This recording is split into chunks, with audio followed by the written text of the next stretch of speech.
Well, I promised that you would be seeing our Leaf reporter, Mark Masters, because with the Pittsburgh Penguins announcing that Dubas hire just a half hour before the Brad Treliving media conference, it did not allow Mark to travel to Pittsburgh and grill Kyle Dubas. Instead, he spent his whole day focusing on Treliving. So we're going to get all the thoughts from Mark on the Treliving hire and the media conference. And we were talking about it.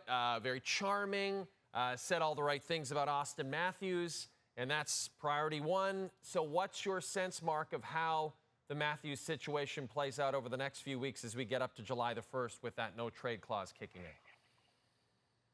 Well, Jay, I mean, first things first, has to be a face-to-face with the face of the franchise, right? I mean, Brad Treliving wants to get there, meet Matthews, but more importantly, give Matthews an opportunity to meet him, find out what he's all about, what his vision is for this team.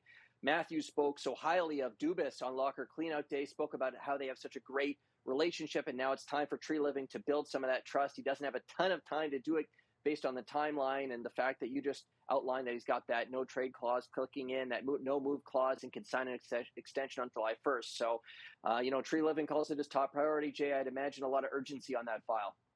And then Treliving undecided on the future of head coach Sheldon Keefe, who's going into last year of his contract. Do you feel that there's a time frame on that? Do you have a feeling one way or the other about how this might go? Well, if Matthews is the top priority, Keefe is priority 1A, is the way Treliving was kind of framing it today. And, he admits it's a unique situation here for Keefe, who's kind of hanging out there, right? He's been with Dubas as his GM in the OHL, the AHL, then brought him to the NHL. It's felt like they've been a package deal.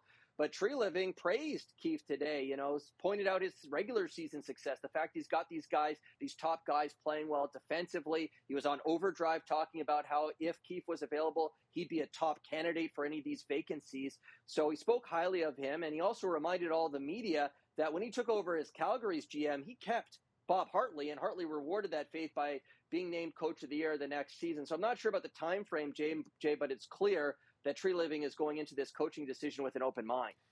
And then there's the core four, which Brad Treliving brought up and said, it's about the Toronto Maple Leafs, not just the core four. However, if you talk to Leaf Nation, it is about the core four. Did you come away from this media conference, Mark, thinking that a big change in the core four could be on the way? No, I did not. Treliving says he stressed strongly, I'm not here to make a splash, a statement. He said he could throw a body on the tarmac, but that might be nice for a headline. Is that really going to make us better? That's quite an image, by the way. Are we that bloodthirsty in the city?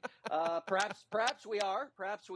But anyways, as you pointed out, Jay, it was interesting, right? Treliving, he didn't like the core four phrase. Not about one guy, he said. Not about two guys. Not about four. It's about the whole team, whatever number that ends up being. So, Jay, Kyle Dubas is gone, but it sounds like Toronto's big-name players still have a big defender in the GM's chair.